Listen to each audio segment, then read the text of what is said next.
നമസ്തേ പ്രിയമുള്ള പ്രേക്ഷകരെ, നമ്മുടെ ചർച്ച ചെയ്യുന്നു നിങ്ങളുടെ ഇന്നിൽ ചർച്ചാ വിഷയമായ ദിനം ഇന്ന് 1201 ധനുമാസം 2-ാം തീയതിയാണ്. അതായത് 2025 ഡിസംബർ മാസം 17-ാം തീയതി ബുധനാഴ്ച. ഇവിടെ ചന്ദ്രൻ വളരെ ദുർബലമായി ധനുമാസം 4-ാം തീയതി ഡിസംബർ മാസം 19-ാം തീയതി കറുത്തവാവിലേക്ക് പ്രവേശിക്കുകയാണ്, അമാവാസിയിലേക്ക് പ്രവേശിക്കുകയാണ്. അതിൻ്റെ മുന്നോടിയായി ഇന്നത്തെ തിഥി കറുത്തപക്ഷത്തിലെ ത്രയോദശി തിഥിയാണ്. തിഥി വളരെ ദുർബലമായി വരികയാണ്. തിഥി ദുർബലമാകുമ്പോൾ ചന്ദ്രൻ ദുർബലമാകും. ഇന്ന് കഴിഞ്ഞാൽ പിന്നെ ചതുർദശിയായി, പിന്നീട് അമാവാസിയായി.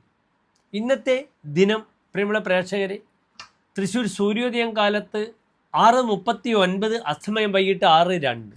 ഇന്നത്തെ രാഹുകാലം ബുധനാഴ്ച നിങ്ങൾക്കറിയാം. 12 മുതൽ ഉച്ചയ്ക്ക് 1:30 വരെയുള്ള 1.5 മണിക്കൂർ ദൈർഘ്യസമയം. നാം ശുഭകാര്യങ്ങളൊന്നും തന്നെ രാഹുകാലത്ത് അനുഷ്ഠിക്കാറില്ല. നക്ഷത്രം എന്താണ്? നക്ഷത്രം വിശാഖം നക്ഷത്രമാണ്. ബുധനാഴ്ചയാണ്, വിശാഖം നക്ഷത്രമാണ്. വിശാഖം എല്ലാ ശുഭകാര്യങ്ങൾക്കും സാധാരണ സ്വീകരിക്കുന്നൊരു നക്ഷത്രമല്ല.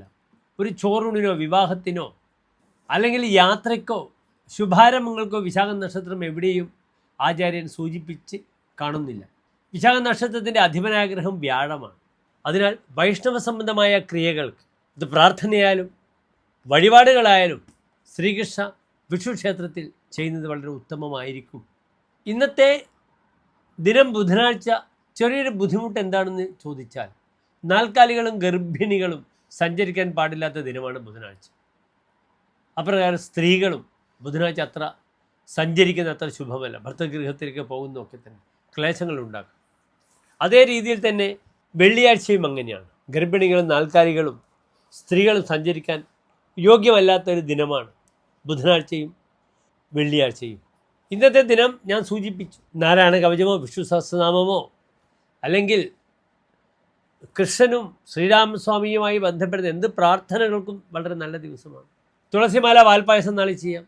ദോഷങ്ങൾക്ക് മാറാൻ വേണ്ടി എന്ത് ചെയ്യാം എൻ്റെ പ്രിയപ്പെട്ട പ്രേക്ഷകർക്ക്? സുദർശന പുഷ്പാഞ്ജലിയും വിഷ്ണു ക്ഷേത്രത്തിൽ സമർപ്പിക്കാം. അതിനാൽ ഇന്നത്തെ ദിനം ഭക്തിനിർഭരമായൊരു അന്തരീക്ഷത്തിലൂടെ കടന്നു പോകട്ടെ എന്ന് ഞാൻ പ്രാർത്ഥിക്കുന്നു. എന്തെങ്കിലും ശുഭമുഹൂർത്തം വേണമെങ്കിൽ ഇന്ന് നിങ്ങൾക്ക് കാലത്ത് 9:40 മുതൽ 10:40 വരെയുള്ള സമയം സ്വീകരിക്കാം. അത് സ്ഥിരരാശിയാണ്, കുംഭൻ രാശിയാണ്. ഒരു ഭൂമിയെ പറ്റി ചിന്തിക്കുമ്പോൾ കുംഭൻ രാശി വന്നാൽ അപകടമാണ്. സഗുണോപി ഘടസ്ത്യജേത്, എത്ര ഗുണമുണ്ടെങ്കിലും ഒഴിവാക്കണം കുംഭൻ രാശി. മറിച്ച് എത്ര ദോഷമുണ്ടെങ്കിലും അഗുണോപി വൃഷപൂജ്യ, ഇടവൻ രാശി പൂജിക്കണമെന്ന് പറഞ്ഞിട്ടുണ്ട്.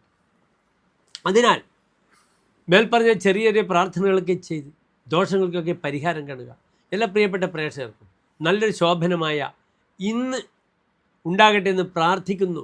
ഇന്നത്തെ ദിനം ധന്യമായാൽ ബാക്കി എല്ലാ ദിനങ്ങളും ധന്യമാകാം. ഇന്ന് ആരംഭമാണ്. It is just a beginning. ഇന്നത്തെ ദിനം മംഗളമായി ഭവിക്കട്ടെ എന്ന് പ്രാർത്ഥിക്കുന്നു. നന്ദി, നമസ്തേ.